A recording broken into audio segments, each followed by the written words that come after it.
Good morning. So this morning, the book that I'm reading, The Full Fee Agent, had a great chapter on handling negative situations. So kind of talked about that a little bit yesterday, but this delves even further into not just dealing with those emotions, but now you have bad news, right? So we've all been in that situation where we've had to deliver bad news to a client, and it's totally nerve-wracking, and worse, it's like heartbreaking and very emotional because you can feel like you're disappointing your client or you're letting them down.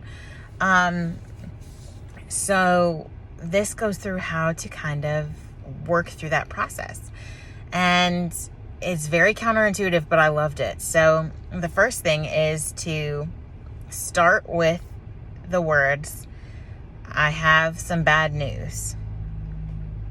So that automatically puts your client in kind of a worst case scenario, which sounds like it would be terrible. But when you then deliver the news, chances are it's not actually the worst case scenario. So they'll actually be relieved that your news isn't the worst case scenario.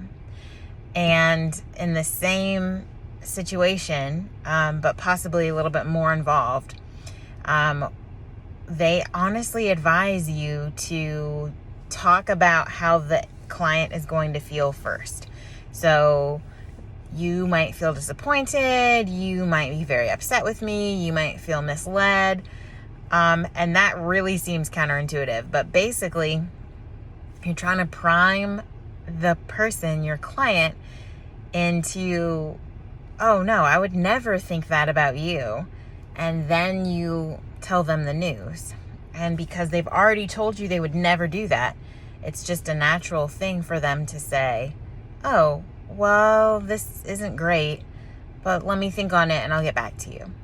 So I really, really liked that. And I do think we need to have more conversations about how to have those tough conversations with our clients. So I hope this helped you too. Talk to you tomorrow.